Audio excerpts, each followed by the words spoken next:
On a quiet night in Carlsbad, California, a 16-year-old girl named Jenny Pratt was struck so violently with a wooden board that she was left for dead, her skull crushed. But to her family and friends, Jenny was more than a statistic. She was a vibrant, popular teenager with a life full of promise. While she miraculously survived, the mystery of who attacked her was just beginning, and for nearly 40 years, the truth has been hidden in plain sight. The question isn't just what happened to Jenny, but why did an entire community conspire to remain silent? The evening of April 25, 1987 was the kind of idyllic California night that fills postcards. Jenny Pratt and her boyfriend, Curtis Croft, set out on a borrowed motorcycle, the engine a low purr as they navigated the dark, seemingly empty stretch of Rancho Santa Fe Road. It was just a few miles, a simple ride back home before her midnight curfew. But as they drove, the sense of youthful freedom that defined them was about to be shattered by an act of incomprehensible violence and a 6.5-foot wooden board. For Jenny's mother, Diane Strom, the romance between her 16-year-old daughter and Curtis Croft was a source of constant worry. Curtis, a handsome surfer who drove a Porsche, seemed like a dream catch, but Diane knew better. She would later recall her discovery that he was not 17, as he claimed, but 24, and had already served time for drugs. Just bad news for a 16-year-old kid, she would tell investigators. A mother's instinct, a quiet sense of dread that hung over their final carefree moments, a fear that was tragically realized on that cold, dark stretch of road. When police arrived, they found a scene that defied explanation. This wasn't a typical motorcycle accident, it was a crime. The most chilling piece of evidence lay just a few feet from where Jenny had been struck. A 6.5-foot wooden board, its surface smeared with blood. It was a brutal, personal weapon, an object so common yet so menacing in this context. The discovery immediately shifted the entire narrative from an accident to a deliberate act of incomprehensible violence. At home, the Pratt family was unaware of the tragedy unfolding on the cold, dark road. Then the phone rang. It was the hospital, and the voice on the other end was frustratingly calm, telling them only that Jenny had been in an accident and they needed to come right away. Her mother, Diane, asked the question that every parent would: "Is she okay?" But all she got in return was a wall of professional silence. That absence of an answer was the most terrifying information of all, confirming their deepest fears without a single word. At Scripps Medical Center, Jenny's parents were given the worst news imaginable. She was brain dead, with only hours left to live. A doctor explained with sterile clinical detachment that the force from the 2x4 had been so great it had crushed her skull. But her mother's experience was far from clinical.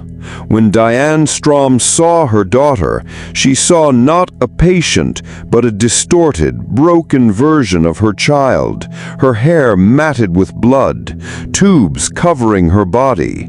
This was not an accident, it was a complete shattering of a life. For days, then weeks, Jenny lay in a deep coma.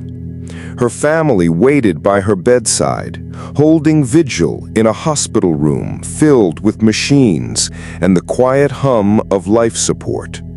They were told there was no hope, no chance she would ever recover. But then, 3 months after the brutal attack, a flicker, a small movement, a slight response. Against all medical odds, Jenny Pratt came out of her coma. It was a miracle that stunned her doctors, but for her parents, it was the start of a long, terrifying road. A journey from silence back to a world still waiting for justice. While Jenny fought for her life, investigators turned to the only person who could fill in the blanks, her boyfriend, Curtis Croft. Inside the sterile confines of the Carlsbad police station, Curtis recounted his story. He painted a picture of a speeding truck, a blur of motion, and the faint sound of laughter as the attackers drove by. He claimed to have seen nothing, to know nothing, and to be just as much a victim. But as he spoke, investigators were already piecing together a different reality, one that would soon expose the unsettling holes in his account. Police meticulously examined the 6.5-foot board, hoping for a key piece of forensic evidence. But what they found, or rather what they didn't find, was just as telling. There were no usable fingerprints on the weapon. The absence of a single print was a critical anomaly that shattered the idea of a spontaneous, random crime. It suggested the attackers were either wearing gloves or had carefully wiped the board clean, confirming that this was not a prank gone wrong, but a cold, deliberate, and premeditated assault. As the investigation continued, a new picture of Jenny's boyfriend began to emerge, one far more complex than that of a simple surfer. Investigators discovered that 2 years prior, Curtis Croft had been convicted of drug dealing. He had cooperated with the police to get a lighter sentence, a fact that earned him a dangerous reputation in the local community, that of a snitch.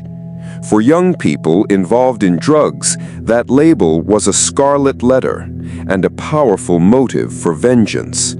Was this violent assault on the dark road not a random act, but a direct result of Curtis's past? The narrative had just changed. Armed with this new theory, police began investigating those who might have held a grudge against Curtis.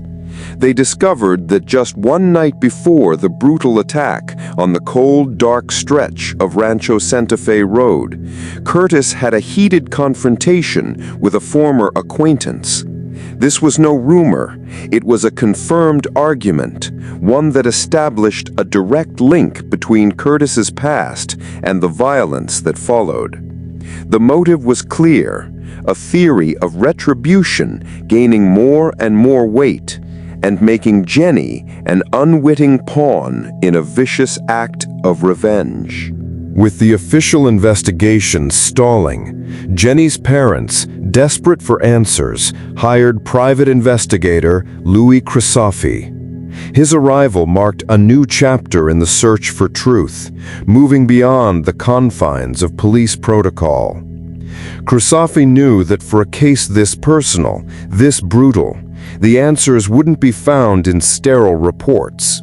They were hidden in the community, locked behind the very wall of silence that seemed to have protected the assailants all along.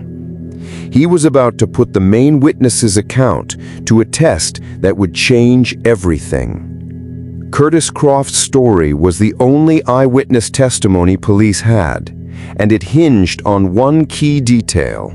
The truck was traveling at a high rate of speed, approximately 55 miles per hour.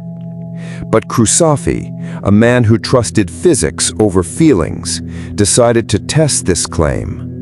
On that same cold, dark stretch of Rancho Santa Fe Road, he meticulously recreated the crime using mannequins and an identical vehicle. His test proved with brutal clarity that had the truck been traveling at that speed, the 2x4 would have flown forward dozens of feet. But that, isn't where police found it. The reconstruction yielded a critical discrepancy. When the mannequin in the truck bed swung the 2x4 at 55 miles per hour, the board sailed through the air for more than 50 feet. Yet at the actual crime scene, on that cold, dark night, police had found the weapon mere feet from where Jenny was hit. The science was irrefutable. Curtis's initial statement to police about the high-speed drive-by was physically impossible. This single detail shattered the foundation of his testimony and the entire police theory. The truth of what happened was still out there, hiding in plain sight. Crisafi tried a second reconstruction. This time, the truck traveled at just 10 miles per hour, a deliberate, slow crawl. When the mannequin swung the 2x4, the board fell right next to the motorcycle. The injuries on the mannequin perfectly mimicked Jenny's. This physical evidence proved with chilling certainty that the attack was a calculated act, executed at a speed that would have allowed Curtis to see the faces in the truck's bed. The question was no longer what happened, but why he insisted on a lie. The private investigator, Louis Crisafi, now had his answer. The reconstruction proved beyond a reasonable doubt that Curtis Croft's testimony was a fabrication. The attack wasn't a high-speed blur. It was a slow, deliberate assault on the cold, dark road. This meant Curtis must have seen the faces in the truck, yet he had lied to police from the beginning. The case was no longer just a cold case. It had become a new investigation into a witness who was actively hiding the truth. Under relentless pressure from Crisafi, the wall Curtis had built around his secret began to crack. The private investigator's persistence had paid off. Finally, Curtis confessed what he knew all along. He had seen the people in the truck. He gave Crisafi names, and among them was the very person he had confronted the night before the attack. For a moment, it seemed the truth had finally been revealed. The lingering question of who was behind this violent crime answered, but the story was far from over. Just as it seemed the truth was within reach, Curtis recanted. He withdrew his statement, claiming he'd only given the names because he felt pressured by investigators. He insisted, once again, that the truck had gone by too fast and he had seen nothing. He even pointed to the fact that he'd passed lie detector tests to support his new version of events. The investigation, which had finally found a glimmer of hope on that cold, dark stretch of road, was thrown back into chaos. Why would he do this? What was he so afraid of? The lingering question was still very much alive. With the investigation once again stalled, the case fell back into a grim stasis. The physical evidence had pointed to a truth that a key witness now denied. For Jenny's parents, the pain was compounded by a profound sense of helplessness. In a raw, emotional interview, her mother, Diane, her voice thick with pain, looked directly into the camera. She begged for someone, anyone, in the community to come forward, to finally have the courage to speak. Her desperate plea echoed on the screen, a mother's voice against a town's unyielding silence. But the private investigator, Louis Crisafi, still believed Curtis. He knew the retraction was not an act of dishonesty, but of terror. Curtis had confided in him that he had been threatened, that his life was in danger if he spoke. Having been a police informant before, he understood the brutal code of the street. His silence was not to protect himself from the law, but from the very people in that pickup truck. His testimony was a critical piece of the puzzle, and it was being held hostage by a community-wide code of fear. As the investigation hit one dead end after another, Jenny was fighting a different battle entirely. After emerging from her coma, her struggle for recovery was immense. The physical and emotional damage from the brutal attack was a permanent reality. We see her in grueling physical therapy sessions, learning to walk again, to speak, and to move her limbs. Her progress was a testament to her incredible spirit, a fight for every inch of her life against the devastating consequences of that night on the cold, dark stretch of Rancho Santa Fe Road. Decades have passed since the attack, but for Jenny, the violence of that night is a living memory etched onto her body and mind. The physical scars may have faded, but the brain damage is permanent. She is an adult now, but the brilliant, vibrant girl who dreamed of modeling is gone, replaced by the enduring effects of a moment of brutal violence. This isn't just a cold case with a piece of forensic evidence. It's a person's life, forever altered. And for Jenny, the lingering question of why remains the most painful scar of all. Jenny's physical recovery was miraculous, but her emotional wound will never heal. Her mind remains a puzzle, unable to comprehend the senseless brutality that was inflicted upon her. We hear her voice, raw and childlike, asking the question that has haunted this case for a generation. Why was somebody mad at me? What did I do to them to hurt them? It's a question that cuts through the sterile evidence and the conflicting witness testimony, forcing us to confront the true heart of this case, a beautiful, innocent girl forever trapped in a mystery she cannot solve. Though Curtis recanted his statement, the name he initially provided to the private investigator was a critical new lead. It was the name of the very person he'd argued with the night before the attack on the cold, dark road. While he never stood trial, the individual became the focus of the investigation. Was he the assailant in the back of the truck who swung the 2x4? Or was he simply a symptom of a much larger, more dangerous secret?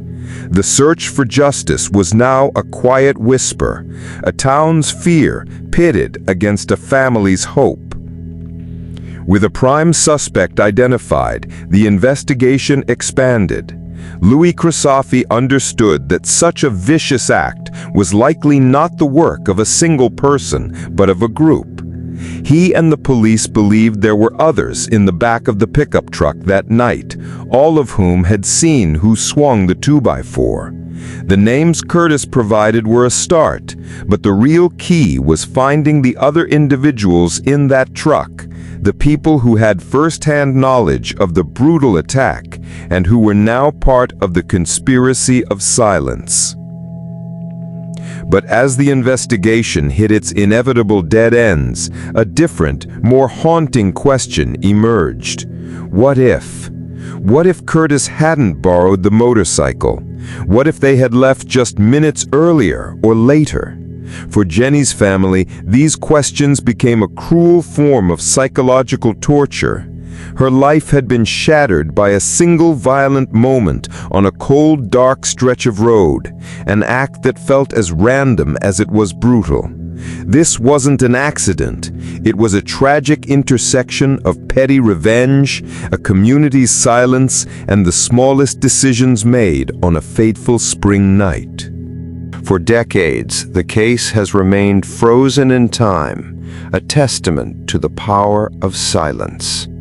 The investigators have done all they can. They have the physical evidence, and they have a key witness who knows the truth, but is too afraid to speak. The final word, however, belongs to the private investigator, Louis Crisafi. He issues a poignant challenge, a direct plea to anyone with knowledge of the crime. "We need somebody in the community," he says, his voice thick with emotion, "with half the courage of Jennifer Pratt." The call to action is clear. The truth is not lost. It is simply being held hostage by fear. For a generation, the Jenny Pratt case has cast a long shadow over the quiet community of Carlsbad. The lingering question of who was in that truck has poisoned local relationships, turning neighbor against neighbor. We hear from former residents who, to this day, whisper about the truth. Some feared retribution. Others chose loyalty over justice. The silence wasn't born from a lack of knowledge, but from a calculated choice. The town itself became a key character in this tragedy, its unyielding quiet an accomplice to a brutal crime. Decades later, the true victims of this crime remain Jenny and her parents. Time has not healed their wounds, it has simply extended their suffering. We see her parents, now much older, their faces etched with the pain of a lifetime of unanswered questions. Their lives have become an unending vigil for justice, a silent protest against a community that refuses to speak. The brutality of the 2x4 did not just shatter their daughter's life, it shattered their family, leaving them in a perpetual state of mourning. For nearly 40 years, the pieces of this case have been laid out for the world to see. A bloodied 2x4, a witness with a history of silence, and a community with a secret. Yet the central mystery remains. After a lifetime of hope and heartbreak, Jenny's family, the police, and the private investigators are left with the same single unanswered question. They know what happened on that cold, dark stretch of road, but the identity of the person who swung the board and the reason for the town's unyielding silence are still buried in the past. The 2x4 wasn't just a murder weapon. It was a physical symbol of the brutality and the silence that followed. It was a common, ordinary object used to commit a heinous crime, left on the cold asphalt like a brutal signature. But more than that, it represented the heavy truth that a community chose to hide. That piece of lumber, now preserved as evidence, stands as a stark reminder of a moral failing, a tangible object that holds not just the blood of the victim, but the weight of a town's secrets. In the vacuum of hard evidence, the public narrative began to twist. While police initially speculated that the attackers were just a group of local teenagers, the focus of the investigation soon shifted to Curtis Croft. His past as a drug informant, his inconsistent statements, and the conflicting evidence from the crime scene reconstruction made him the central figure in the mystery. The lingering question of who was really to blame and why the community was silent was now layered with suspicion and a new, more complicated version of the truth. But what if the silence wasn't about loyalty? What if it was about fear? In a chilling new interview, a former friend of the suspected attackers reveals the unspoken rule that governed the community after the crime. He confirms the lingering question wasn't a mystery at all. The truth was known, but talking about it was an act of treason. Threats were whispered, warnings were given. The community's silence wasn't a calculated choice, it was the price of survival. After nearly 40 decades, the case remains officially open. It is a testament to an enduring promise of justice. A file still sits on a shelf in the Carlsbad Police Department, a cold case with a detective assigned to it, a small glimmer of hope that one day someone will finally break the silence. The police, the family, and the investigators are all holding out for that one call, that one confession, that one person with the courage to come forward and finally answer the lingering question that has haunted a community for a generation. Today, Rancho Santa Fe Road is just a normal street, filled with the everyday sounds of traffic and life. But at night, a profound stillness settles upon it, and the past returns. For those who know the story, it's impossible to drive down that road without feeling a chill, without seeing the ghostly image of a motorcycle and a pickup truck. It is a place forever marked by the brutality of a 2x4 and a community's fear. The cold, dark asphalt holds not just a memory, but a secret still waiting to be unearthed. Decades of living with an unresolved trauma have taken a profound psychological toll on Jenny and her family. A trauma expert explains that, for them, there is no closure. The unsolved nature of the crime, the perpetual what-if scenarios, and the knowledge that the perpetrators walk free have created a deep and lasting psychological wound. It's an open case file that lives not on a shelf, but in their minds and hearts, a constant low-level pain that a piece of evidence or a confession could finally put to rest. Today, Jenny's family refuses to let the case fade into obscurity. They are still actively seeking answers, now using modern tools that weren't available on that cold, dark night in 1987. A website and a dedicated hotline serve as a direct call to action, a final, urgent plea for a new generation to come forward with what they know. The family's hope is simple: that the weight of the town's secret becomes too heavy to bear, and that someone will finally choose courage over silence. The calendar turns, and another year passes. For most of the world, April 25th is just another day. But for Jenny Pratt's parents, it's a living memorial. On this day, they don't celebrate a new year of life. They remember the moment her life was forever altered. They sit quietly, reflecting on the enduring pain, the missing answers, and the cold, dark stretch of road where everything changed. The passage of time has not healed this wound, it has only deepened it.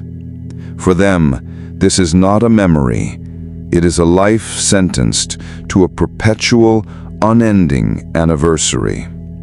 The case of Jenny Pratt remains officially unsolved, but her story is far from over. Decades after the brutal attack that shattered her life, she lives on as a quiet testament to the enduring human spirit. This isn't just a story about a cold case file or a bloody 2x4. It's about a vibrant young woman who survived the unthinkable, only to be left with the lingering question of why. And until someone breaks the silence, her story and her quest for justice continue. The passage of time often closes the door to justice, but for Jenny Pratt, that door remains open. In California, there is no statute of limitations for attempted murder. This means that even after decades, a person who knows the truth can still come forward without fear that the case will be considered too old. The possibility of a new confession, a single moment of conscience, could finally lead to an arrest. The case is a legal anomaly, a perpetual clock, ticking and waiting for someone to finally break the silence. The lingering question remains: what exactly is the secret this community is still protecting after all these years? In a small town like Carlsbad, secrets are a form of currency. Everyone knows everyone, and a person's life is intertwined with their neighbors. The fear of being a pariah, of betraying a friend or even a family member, became more powerful than the pursuit of justice. The truth about who was in that truck that night, about who swung that 2x4, became a silent, shared burden.